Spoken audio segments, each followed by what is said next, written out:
ಅತ್ತೆ ನಿಜ, ಅವ್ರಿಗೆ ಏನೋ ಗೋಚರಿಸ್ತಾ ಇದೆ ಅನಿಸುತ್ತೆ. ಸ್ವಾಮಿ, ಏನು ಯೋಚನೆ ಮಾಡ್ತಾ ಇದ್ದೀರಾ? ಏನಾದರೂ ಅನಿಸ್ತಾ ಇದೆಯಾ? ಹಾಗೇ ಇದೆ, ಬನ್ನಿ.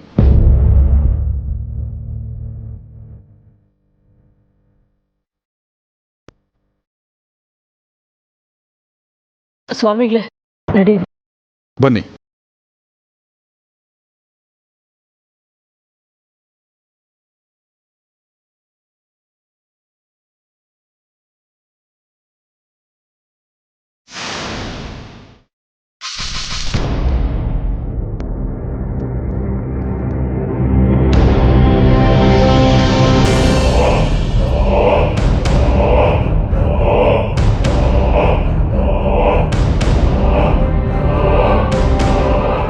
ಅಮ್ಮ, ನನಗೊಂದು ತಟ್ಟೆ ಎಲೆ ಅಡಿಕೆ ಬೇಕಿತ್ತು. ಈಗಲೇ ತಂದೆ ಸ್ವಾಮಿಗಳೇ.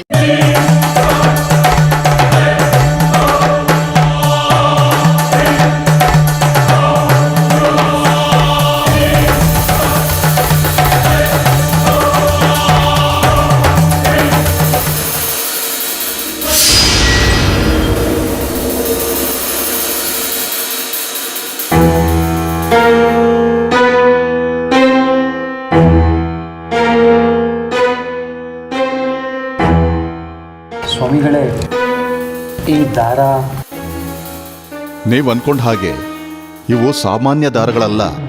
ಪೂಜೆ ಸಲ್ಲಿಸಿ ದೇವರ ಆಶೀರ್ವಾದ ಪಡೆದಿರೋ ವಿಶೇಷ ದಾರಗಳು. ಇವಕ್ಕೆ ತನ್ನದೇ ಆದ ವಿಶೇಷ ಶಕ್ತಿ ಇದೆ. ಒಂದೊಂದು ದಾರಗಳು ಒಂದೊಂದು ಅರ್ಥ ಕೊಡುತ್ತೆ.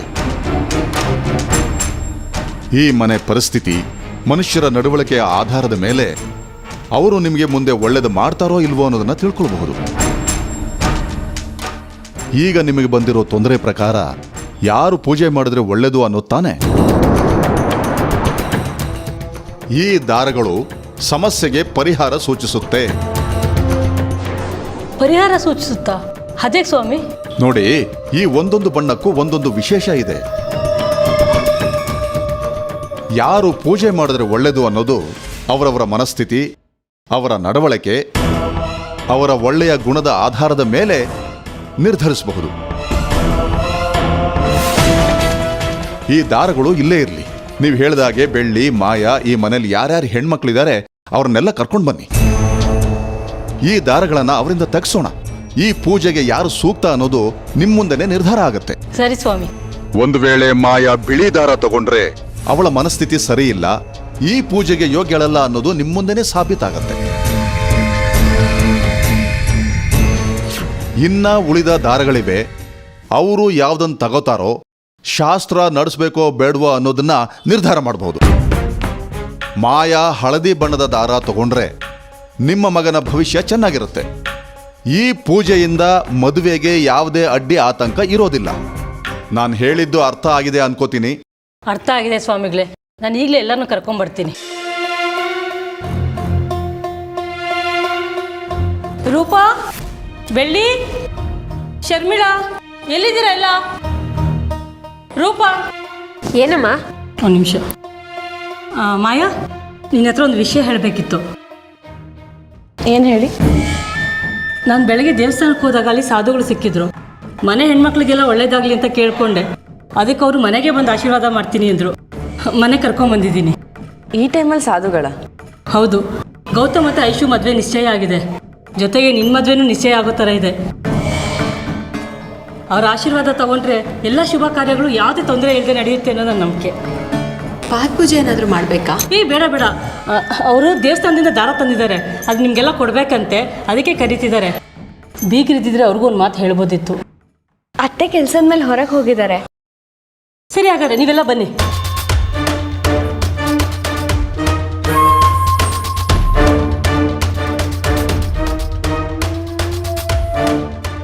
ಸ್ವಾಮಿಗಳೇ, ಎಲ್ಲರೂ ಬಂದಿದ್ದಾರೆ. ಎಲ್ಲರೂ ಕ್ಷೇಮವಾಗಿದ್ದೀರಾ ಅಂದ್ಕೊಂಡಿದ್ದೀನಿ. ಸದ್ಯದಲ್ಲೇ ಶಾಸ್ತ್ರ ಪೂಜೆಗಳಿವೆ.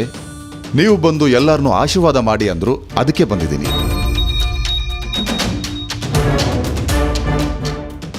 ದೇವರ ಸನ್ನಿಧಿಯಲ್ಲಿಟ್ಟು ಪೂಜೆ ಮಾಡಿ ದಾರಗಳನ್ನು ತಂದಿದ್ದೀನಿ. ನಿಮಗೆ ಯಾವ ಬಣ್ಣದ ದಾರ ಇಷ್ಟ ಆಗುತ್ತೋ ತಗೊಳ್ಬಹುದು. ಸರಿ ಸ್ವಾಮಿಗಳೇ. ನೋಡಿ, ಇವು ತುಂಬ ಶಕ್ತಿ ಇರುವಂಥ ದಾರಗಳು. ದೇವರನ್ನ ಬೇಡ್ಕೊಂಡು ನಿಮಗೆ ಇಷ್ಟವಾದ ದಾರಗಳನ್ನು ನೀವೇ ತಗೊಳ್ಳಿ. ನಿಮ್ಮಲ್ಲಿ ಈ ಮನೆಗೆ ಸೊಸೆಯಾಗಿ ಬರೋರಿದ್ದಾರೆ ಅಂದ್ರು, ಯಾರವರು? ನಾನೇ. ಹಾಗಾದ್ರೆ ನೀವೇ ಮೊದಲು ಬಂದು ದಾರ ತಗೊಳ್ಳಿ.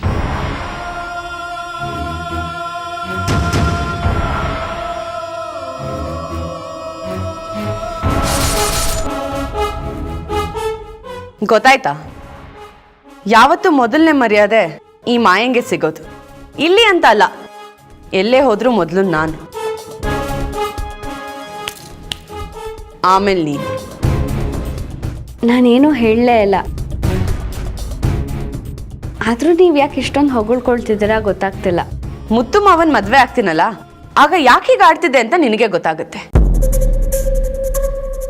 ಯಾವತ್ತು ಮನುಷ್ಯನಿಗೆ ಒಂದು ಗರ್ವ ಅನ್ನೋದಿರ್ಬೇಕು. ಕೊನೆಗೆ ಗರ್ವಭಂಗ ಆದ್ರೆ ಕಷ್ಟ ಆಗತ್ತೆ. ಏಯ್, ದಾರ ತಗೊಳಕ್ ಹೇಳಿದ್ದಾರೆ, ಹೋಗಿ ತಗೊಳ್ಳಿ ಅಕ್ಕ. ಸುಮ್ಮನೆ ಸಿಟ್ ಮಾಡ್ಕೊಂಡ್ರೆ ಆರೋಗ್ಯ ಹಾಳಾಗತ್ತೆ. ಹೋಗಿ ಅಕ್ಕ. ಅಮ್ಮ, ಸ್ವಲ್ಪ ಕೋಪದಲ್ಲಿ ಇರೋ ಹಾಗೆ ಕಾಣ್ತೀಯಾ? ಕೋಪ ತಾಪವನ್ನೆಲ್ಲ ಬಿಟ್ಟು ತಾಳ್ಮೆಯಿಂದ ಬಂದು ಒಂದು ದಾರ ತಗೊಳಮ್ಮ.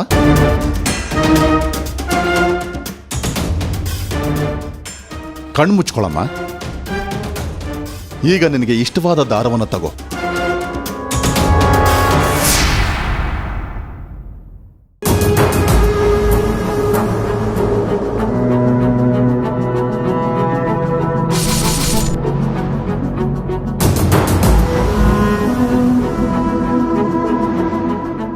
ವೈಟ್ ನನ್ನ favourite colour, so white is the best. ಬೆಳ್ಳಿ, ಹೋಗಮ್ಮ ನೀನು ತಗೋ.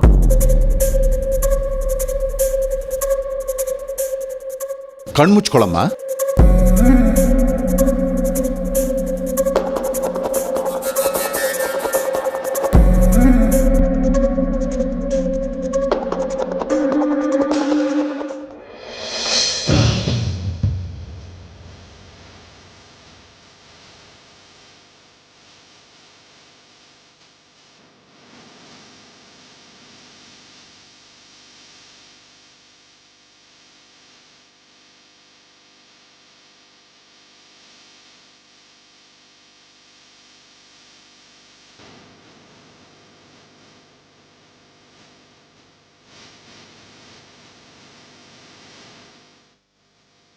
ಸರಿ ಅಮ್ಮ, ಈ ದಾರಗಳನ್ನು ನಿಮ್ಮ ಕೈ ಕಟ್ಕೊಳ್ಳಿ, ನಿಮ್ಗೆ ಒಳ್ಳೇದಾಗತ್ತೆ. ನೀವಿನ್ ಹೋಗಿ ಬನ್ನಿ.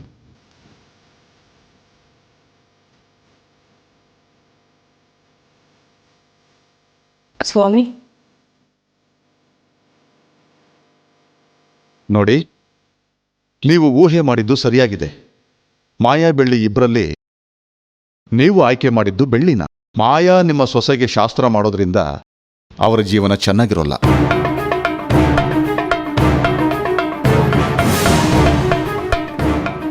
ಜೀವನದ ಉದ್ದಕ್ಕೂ ಕಷ್ಟ ಕಾರ್ಪಣ್ಯಗಳು ಎದುರಾಗತ್ತೆ. ನಿಮ್ಮ ಆಯ್ಕೆ ಸರಿಯಾಗಿದೆ.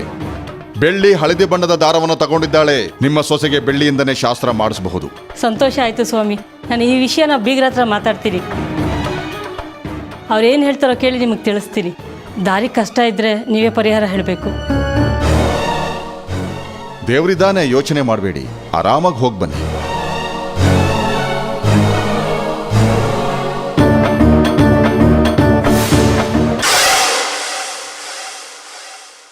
ಬೀಗ್ರೆ, ಒಂದು ನಿಮಿಷ. ಯಾಕೆ, ಏನಾಯ್ತು? ಒಂಥರ ಇದ್ದೀರಲ್ಲ. ಅದು ಮನೆಗೆ ಸಾಧು ಒಬ್ಬರು ಬಂದಿದ್ದಾರೆ. ಸಾಧುಗಳ? ಈಗಲಾ? ಯಾಕೆ?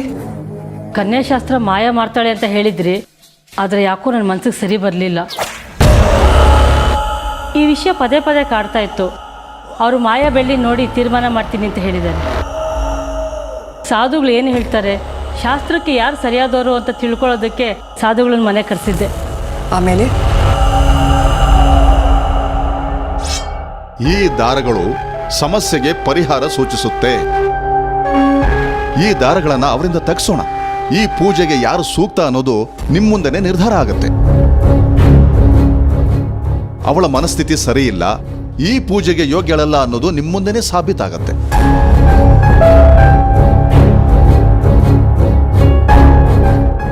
ಸಾಧುರು ಹೇಳ್ದಂಗೆ ಮಾಯಾ ಬಿಳಿದಾರ ಮುಟ್ಟಿದಾಳೆ.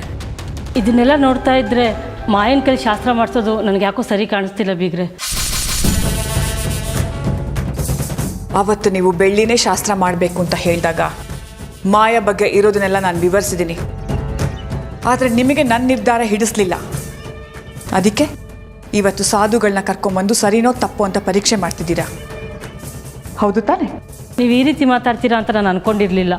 ನಾನು ಮಾಡಿದ್ದೆಲ್ಲ ನಿಮ್ಮ ಮಗಳಿಗೋಸ್ಕರ ತಾನೆ, ಅವಳ ಜೀವನ ಚೆನ್ನಾಗಿರಬೇಕು ತಾನೆ, ಮುಂದೆ ಯಾವುದೇ ರೀತಿ ಕಷ್ಟ ಬರಬಾರ್ದು ಅಂತ ಸಾಧುಗಳನ್ನ ಕರ್ಕೊಂಬಂದೆ. ನಿಮ್ಮ ಮಗಳು ಚೆನ್ನಾಗಿದ್ದರೆ ನನ್ನ ಮಗನೂ ಚೆನ್ನಾಗಿರ್ತಾನೆ, ಅವರಿಬ್ಬರು ಕೊನೆವರೆಗೂ ಚೆನ್ನಾಗಿ ಬಾಳಬೇಕು ಅಂತ ತಾನೆ ನಾನು ಸಾಧುಗಳನ್ನ ಕರ್ಕೊಂಬಂದಿರೋದು. ಬೆಳ್ಳಿ ಶಾಸ್ತ್ರ ಮಾಡಿದ್ರೆ ನಮಗೆಲ್ಲ ಒಳ್ಳೇದಾಗುತ್ತೆ ಅಂತ ಅನ್ನಿಸ್ತು, ಅದಕ್ಕೆ ಕೇಳಿದೆ. ನೀವು ನನ್ನ ಮಾತನ್ನ ತಳ್ಳ ಹಾಕಿ ನಿಮಗೆ ಹೇಗೆ ಬೇಕೋ ಹಾಗೆ ನಡ್ಕೋತಾ ಇದ್ದೀರಾ. ನೀವು ನನ್ನ ಬೀಗರಾಗವರು ಅಂತ ನಾನು ಇಷ್ಟು ನಿಧಾನವಾಗಿ ಮಾತಾಡ್ತಿದ್ದೀನಿ. ಬೇರೆ ಯಾರಾದರೂ ಆಗಿದ್ರೆ ಅದರ ರೀತಿಯೇ ಬೇರೆ ಆಗಿರ್ತಿತ್ತು. ನನ್ನ ನಿರ್ಧಾರದ ವಿರುದ್ಧ ಮಾತಾಡೋರು ಯಾರೂ ಇಲ್ಲ. ಬೆಳ್ಳಿ ಬೇಡ ಅಂತ ಹೇಳಿದ್ರು ಅವಳೇ ಬೇಕು ಅಂತ ಆಟ ಹಿಡಿದು ಕೂತಿದ್ದೀರಾ. ಮಾಯಾ ನಮ್ಮನೆ ಸೊಸೆ, ಅವಳು ಈ ಶಾಸ್ತ್ರ ಮಾಡದೆ ಹೋದರೆ ನಮ್ಮ ಮನೆ ಮರ್ಯಾದೆಗೆ ಧಕ್ಕೆ ಬರುತ್ತೆ ಅಂತ ನಿಮಗೆ ವಿವರಿಸಿದ್ರು ಕೂಡ ನೀವು ನಿಮ್ಮ ನಿರ್ಧಾರದ ಮೇಲೆ ನಿಂತಿದ್ದೀರಾ ಅಲ್ವಾ? ಅಯ್ಯೋ, ನಾನು ಹಾಗೆ ಹೇಳಲಿಲ್ಲ. ಮತ್ತೆ ಹೇಗೆ ಹೇಳ್ತಾ ಇದ್ದೀರಾ? ನನ್ನ ಮನೆಗೆ ಸೊಸೆಯಾಗಿ ಬರ್ತಾ ಇರೋ ಮಾಯಾ ಕಾಲ್ಗುಣ ಚೆನ್ನಾಗಿಲ್ಲ ಅಂತ ತಾನೇ? ಶುಕ್ರವಾರ ನಡೆಯೋ ಶಾಸ್ತ್ರನ ಮಾಯಾನೇ ಮುಂದೆ ನಿಂತು ನೆರವೇರಿಸ್ತಾಳೆ. ಅದು ನಿಮಗೆ ಇಷ್ಟ ಆಗದೆ ಹೋದರೆ ಐಶು ನಿಮ್ಮ ಮನೆಗೆ ಸೊಸೆ ಆಗೋದೇ ಬೇಕಾಗಿಲ್ಲ. ಮದುವೆನ ನಿಲ್ಲಿಸ್ಬಿಡೋಣ. ಒಂದು ಸಣ್ಣ ವಿಷಯಕ್ಕೆ ಮದುವೆ ನಿಲ್ಲಿಸೋದಾ? ಒಂದು ಸಣ್ಣ ವಿಷಯನ ದೊಡ್ಡದು ಮಾಡ್ತಾ ಇರೋದು ನೀವು ಸರಸ್ವತಿ. ನಿಮಗೆ ಹೇಗೆ ಸಂಪ್ರದಾಯ ಅನ್ನೋದಿರುತ್ತೋ ನಮಗೂ ಹಾಗೆ ಸಂಪ್ರದಾಯ ಅನ್ನೋದಿರುತ್ತೆ. ನೀವು ಹೇಳೋ ಮಾತನ್ನು ನಾವು ಕೇಳಬೇಕು, ನಾವು ಹೇಳೋ ಮಾತನ್ನು ನೀವು ಕೇಳಬೇಕು.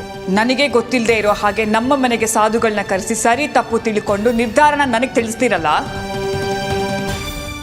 ಇದು ಸರಿನಾ? ಅಯ್ಯೋ, ನಾನು ಮಾಡಿದ ಒಂದೇ ಕಾರಣಕ್ಕೋಸ್ಕರ, ಬೆಳ್ಳಿಗೆ ಐಶು ಮೇಲಿರೋ ಪ್ರೀತಿಯಿಂದ. ಐಶುಗೆ ಬೆಳ್ಳಿ ಆಶೀರ್ವಾದ ತುಂಬ ಮುಖ್ಯ ಇದೆ. ಮಾಯಂಗೆ ಅವಮಾನ ಮಾಡಬೇಕು ಅಂತ ಖಂಡಿತ ನಾನು ಹಾಗೆ ಮಾಡಿಲ್ಲ, ದಯವಿಟ್ಟು ಅರ್ಥ ಮಾಡ್ಕೊಳ್ಳಿ. ಫೋಟೋ ವಿಷಯ ಬಂದಾಗ ಐಶು ಮೇಲೆ ಮಾಯಾಗೆ ನಂಬಿಕೆ ಇಲ್ಲ ಅಂತ ಹೇಳಿದ್ಲಲ್ಲ, ಆ ಮಾತನ್ನ ಮನಸ್ಸಲ್ಲಿ ಇಟ್ಕೊಂಡು ಹೀಗೆ ನಡ್ಕೋತಾ ಇದ್ದೀರಾ? ಅದು ಅವತ್ತೇ ಮುಗ್ದು ಹೋದ ಕತೆ. ಮಾಯಾಗೆ ಸ್ವಲ್ಪ ಕೋಪ ಜಾಸ್ತಿ ಇರೋದ್ರಿಂದ ಹಾಗೆ ಮಾತಾಡಿದಾಳೆ, ಅಷ್ಟು ಬಿಟ್ಟರೆ ಇನ್ನೇನೂ ಇಲ್ಲ. ಮಾಯಾಗೆ ಐಶು ಮೇಲೆ ಯಾವುದೇ ರೀತಿ ದ್ವೇಷನೂ ಇಲ್ಲ. ನೀವು ಅದನ್ನೇ ಮನಸ್ಸಲ್ಲಿ ಇಟ್ಕೊಂಡು ಮಾಯನ ಕಾಲ್ಗುಣ ಚೆನ್ನಾಗಿಲ್ಲ ಅಂತ ಹೇಳೋದು ನನಗೆ ಹಿಡಿಸ್ಲಿಲ್ಲ. ನಾನು ಮಾಯಾ ವಿಚಾರ ಅಲ್ಲ ಮಾತಾಡ್ತಿರೋದು, ಬೆಳ್ಳಿಯಿಂದ ನಮ್ಗೆ ಎಷ್ಟು ಉಪಯೋಗ ಇದೆ ಅಂತ ಹೇಳ್ತಾ ಇದ್ದೀನಿ. ನನ್ನ ನಿರ್ಧಾರನ ನಾನು ಯಾವತ್ತೂ ಬದಲಾಯಿಸೋದಿಲ್ಲ. ಅದನ್ನು ಒಪ್ಕೊಳ್ಳೋದು ಬಿಡೋದು ನಿಮ್ಗೆ ಸೇರಿದ್ದು.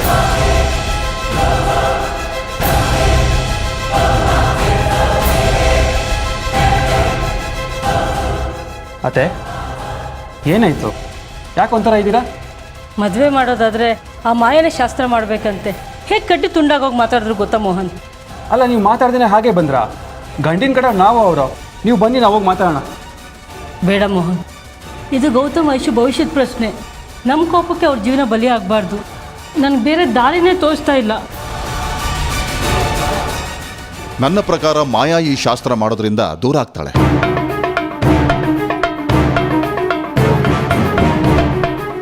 ಹೇಗೆ ಸ್ವಾಮಿ? ಮಾಯನೇ ಶಾಸ್ತ್ರ ಮಾಡಬೇಕು ಅಂತ ಬೀಗ್ರು ಹೇಳಿದ್ದಾರೆ. ನೀವು ನನ್ನನ್ನು ಕರ್ಕೊಂಡು ಬಂದಾಗ ಒಂದು ಆತ್ಮ ಈ ಮನೆಯನ್ನು ಕಾಯ್ತಾ ಇರೋದನ್ನ ನಾನು ನೋಡಿದೆ. ಆ ಆತ್ಮ ಯಾರಿಗೂ ಕೆಟ್ಟದನ್ನು ಮಾಡಲ್ಲ, ಈ ಮನೆಗೆ ಒಳ್ಳೆಯದೇ ಮಾಡ್ತಾ ಇದೆ. ಆ ಆತ್ಮದಿಂದ ಈ ಮನೆಗಷ್ಟೇ ಅಲ್ಲ, ನಿಮಗೂ ಒಳ್ಳೇದಾಗತ್ತೆ. ಅದು ಮನಸ್ಸು ಮಾಡಿದ್ರೆ ನೀವು ಅನ್ಕೊಂಡ ಹಾಗೆ ಮಾಯಾ ಬದಲಾಗಿ ಬೆಳ್ಳಿ ಕೈಯಿಂದನೇ ಶಾಸ್ತ್ರ ಮಾಡೋ ಹಾಗೆ ಆ ಒಳ್ಳೆ ಆತ್ಮ ಮಾಡುತ್ತೆ.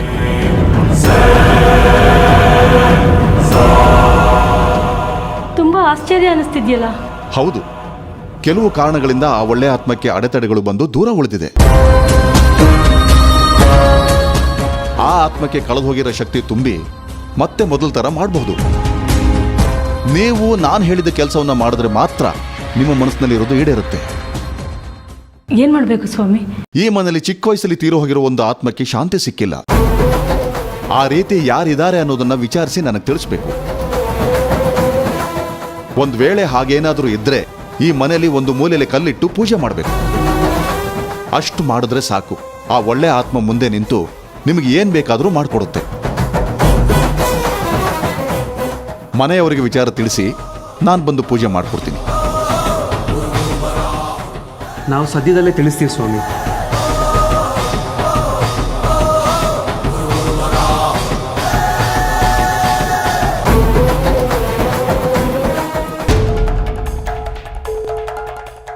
ಏನು ಯೋಚನೆ ಮಾಡ್ತಾ ಇದ್ದೀರಾ ಅತ್ತೆ? ಈ ವಿಷಯ ಯಾರಿಗೆ ಹೇಳೋದು ಅಂತ ತಾನೇ? ಹೌದು.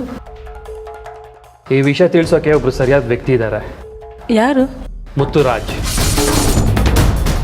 ನೀವು ಈ ಆತ್ಮದ ಬಗ್ಗೆ ಅವ್ರನ್ನ ಕೇಳಿದ್ರೇ ಒಳ್ಳೇದು. ಮಾವ, ಕಾಫಿ ತಗೊಳ್ಳಿ.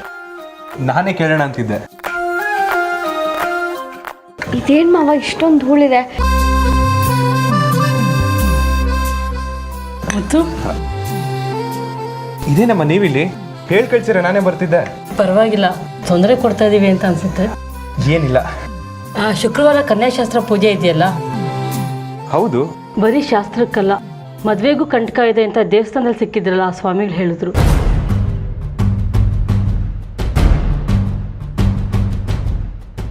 ಕಂಟಕನ? ಈ ವಿಷಯ ನಮಗೆ ಗೊತ್ತೇ ಆಗ್ಲಿಲ್ವಲ್ಲ. ಅಯ್ಯೋ, ಕಂಟಕ ಅಂದರೆ ನೀವು ಅಂದ್ಕೊಂಡಿರೋ ಕಂಟಕ ಅಲ್ಲ. ಮದುವೆಗೆ ಅಡೆತಡೆ ಇದೆ ಅಂತ ಹೇಳಿದ್ದಾರೆ. ಅದಕ್ಕೆ ಪರಿಹಾರನೂ ಅವರೇ ಹೇಳಿದ್ದಾರೆ. ಏನದು? ಅದು ಈ ಮನೇನ ತುಂಬ ವರ್ಷದಿಂದ ಒಂದು ಆತ್ಮ ಕಾಯ್ತಾ ಇದೆ ಅಂತ ಹೇಳಿದ್ರು.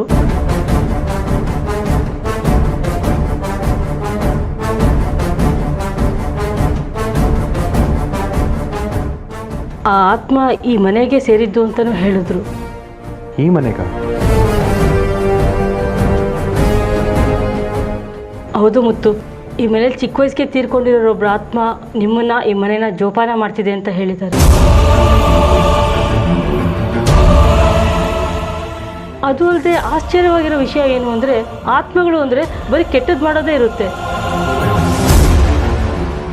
ಆದರೆ ಸತ್ ಮೇಲೂ ಒಳ್ಳೇದು ಬಯಸೋ ಆತ್ಮ ಇದೆ ಅಂದರೆ ಅದು ನಿಮ್ಮನ್ನೆಷ್ಟು ಪ್ರೀತಿ ಮಾಡ್ತಿದೆ ಅಂತ ನೀವೇ ಲೆಕ್ಕ ಹಾಕಿ.